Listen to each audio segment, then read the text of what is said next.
Hello friends, अस्सलाम वालेकुम and welcome to my YouTube channel.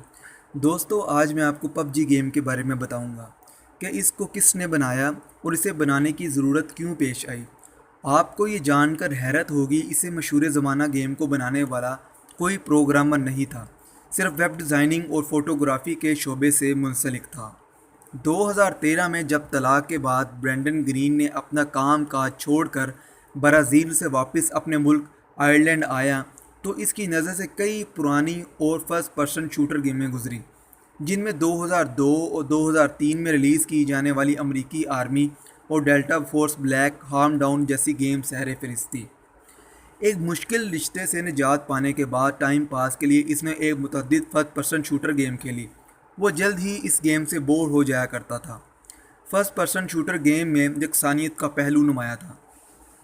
इनमें एरिया भी बहुत मुख्तसर और आसान था, जिसे आसानी से याद रखा जा सकता था। ब्रेंडन एक ऐसी गेम का ख्वाहिशमंद था जो कि दूसरी गेम की तरह आसान ना हो, बल्कि हर दफ़ा खेलने पर इसे एक नए चैलेंज का सामना करना पड़े। इस दौरान वो डेज़ी गेम से मुतारिफ़ हुआ, जो आर्मा 2 गेम का मोड था।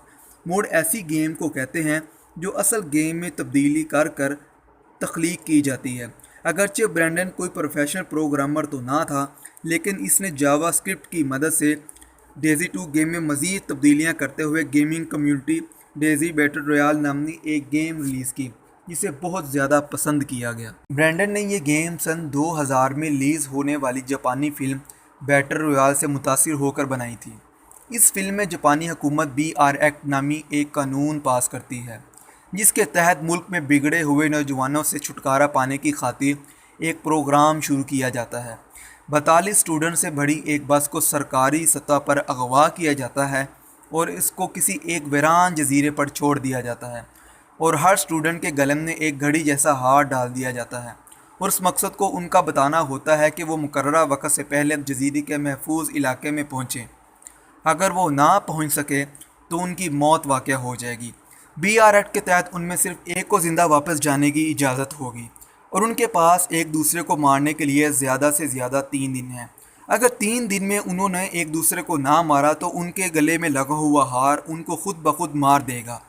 डेज़ी बैटल रॉयल गेम पर रज़ाकाराना तौर पर काम करने के बाद उसने कुछ अरसा डे ब्रेव कंपनी के लिए काम किया, जिसके बाद 2016 में ब्रेंडन कोरिया आ गया, जहां ब्लू होल कंपनी की जानिब से डेज़ी बैटल रॉयल गेम की तर्ज पर एक खुद मुख्तार गेम बनाने की ऑफ़र दी गई।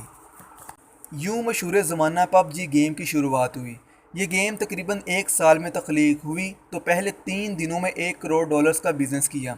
ये दुनिया की तेज़ तरीन गेम है जो इतनी जल्द दुनिया में मकबूल हुई, और जल्द कामयाबी से एजाज़ भी अपने नाम कर लिया। इब्तदाई 3 हफ्तों में इस गेम की 50 लाख से ज़ायद कॉपियाँ फ़रोख्त हुई। इसकी वजह ब्लू होल कंपनी को तो बहुत प्रॉफिट हुआ, और 2017 के अख्ताम तक ये मुनाफा $70 करोड़ तक तजावुज़ कर चुका था। जून 2018 के दादोशुमार के मुताबिक इस गेम के 40 करोड़ एक्टिव सार्विन हैं। दोस्तों, आपको ये वीडियो कैसी लगी नीचे कमेंट्स बॉक्स में बताइए, और मज़ीद ऐसी इंटरेस्टिंग वीडियो के लिए मेरे चैनल को सब्सक्राइब कीजिए। खुदा हाफिज़।